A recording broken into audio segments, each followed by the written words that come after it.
எல்லாருக்கும் வணக்கம். ஒரு 1 மந்த்துக்குள்ள ஒரு வீடியோ போட்டிருந்தேன். டாக்டர் ரெட்டின்னு ஒரு ஷார்ட்ஸ் மாதிரி போட்டிருந்தேன். அந்த ஷார்ட்ஸில் உள்ள வீடியோவில் வந்து என்ன இருக்குன்னா, டாக்டர் ரெட்டி வந்து ஒரு சேனலில் ட்ராவல் ஆகிட்டு இருக்க மாதிரி பார்த்துருப்பீங்க. சேனலில் இந்தந்த இடங்கள்லாம் ரெசிஸ்டண்ட்டாக இருந்திருக்கு, இந்தந்த இடங்கள்லாம் சப்போர்ட்டாக இருந்திருக்கு.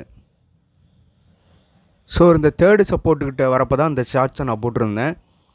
பார்த்துருந்தீங்கன்னா நீங்கள் கமெண்ட் பண்ணுங்கள். ஸோ நானும் அதில் ஒரு ட்ரேட் எடுத்திருந்தேன். அது இப்போ ரெசிஸ்டண்ட்டை நோக்கி தான் போயிட்டு இருந்தாலும் சின்ன பிரேக் மாதிரி ஃபஸ்ட்டு டார்கெட்டாக 1320 பக்கம் இருந்துச்சு. நான் அந்த இடத்துல எக்ஸிட் ஆகிட்டேன். இப்போதைக்கு ஒரு அரௌண்ட் ஒரு 4% ப்ராஃபிட் கிடச்சிருக்கு, புக் பண்ணிட்டேன்.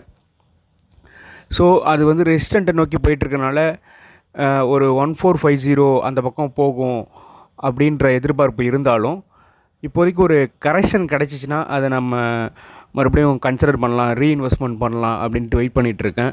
ஒரு 1300 மறுபடியும் நம்ம 1250க்கு மேலே உள்ள 1300 அந்த பக்கம் வந்துச்சுன்னா மறுபடியும் ஒரு ரீஇன்வெஸ்ட்மெண்ட் மாதிரி பண்ணி இன்னொரு ட்ரேட் எடுக்கலாம் அப்படின்னு நான் வெயிட் பண்ணிகிட்ருக்கேன்.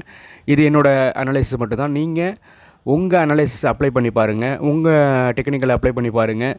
என்ன சொல்லுது அப்படிங்கிறத கமெண்ட் செக்ஷனில் மென்ஷன் பண்ணுங்கள். வீடியோ பார்த்ததுக்கு நன்றி. நீங்கள் பண்ண வேண்டியதெல்லாம் ஒன்றே ஒன்று தான், நம்ம சேனலை மறக்காமல் சப்ஸ்கிரைப் பண்ணிங்க. தொடர்ந்து பல வீடியோவை பாருங்கள். நன்றி, வணக்கம்.